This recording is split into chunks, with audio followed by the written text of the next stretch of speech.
Pentingnya visi integral ini dapat memadukan hubungan agama dan ilmu pengetahuan yang dianggap platonis. Jadi dalam hal ini praktik-praktik integral yang dilakukan oleh umat beragama dengan kata lain dapat disebut dengan keberagaman integral. Kesadaran manusia yang menunjukkan visi ini mampu integral dengan kosmos yang di dalamnya meliputi 4 dimensi seperti aku, kita, dia, dan kolektif. Visi integral di sekolah. Paradigma berkembang di peradaban modern. Paradigma konstruktivisme, idealisme, empirisme, dan positivisme. Bentuk paradigma yang baru berkembang di era yang melampaui paradigma sebelumnya, para peradaban modern. Keberagaman integral mencerminkan upaya kesempurnaan manusia yang beragama dalam berperilaku, bersikap, berpikiran yang memiliki visi integral. Implementasi pendidikan multikultural. 1. Lembaga pendidikan sebagai pusat budaya. 2. Melalui pendidikan kewarganegaraan.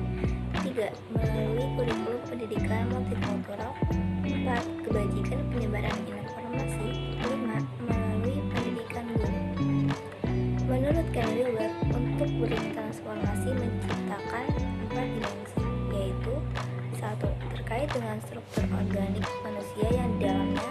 2. Latar belakang kultural yang siap mendukung transformasi integral. 3. Institusional dan basis teknik ekonomi. 4. Kesadaran individu. Toleransi perbedaan. 1. Saling menghargai satu sama lain. 2. Saling apresiasi terhadap perbedaan. 3. Saling tolong menolong walaupun beda agama. 4. Merasa dihormati dan diterima tanpa memandang keyakinan agama mereka. Kegiatan sosial.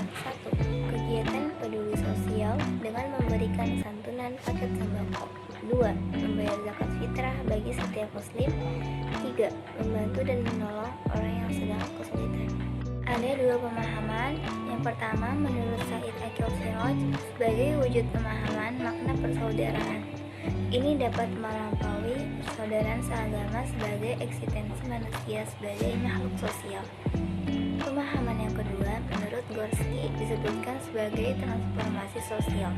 Maka diskriminasi atas dasar perbedaan, ketidakadilan, ketidaksetaraan, tiada kebebasan semestinya tidak perlu ada. Data yang pertama, toleransi memiliki tujuan dan manfaat seperti mempererat harmoni, meminimalisir konflik, dan mempererat persatuan dalam masyarakat. Sikap toleransi dianggap penting dalam memelihara keutuhan persaudaraan dan perdamaian. Dalam konteks Indonesia, toleransi dijunjung tinggi sebagai kunci perdamaian dan keharmonian masyarakat.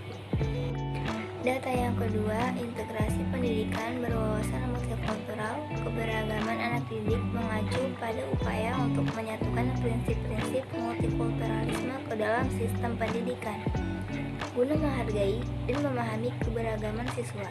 Pendekatan ini mencakup pengakuan, penghargaan, dan penerimaan terhadap perbedaan budaya, agama, dan latar belakang siswa. Melalui integrasi ini diharapkan tercipta lingkungan belajar yang inklusif, menghormati keragaman, dan mempromosikan pemahaman lintas budaya. Kesimpulan. 1.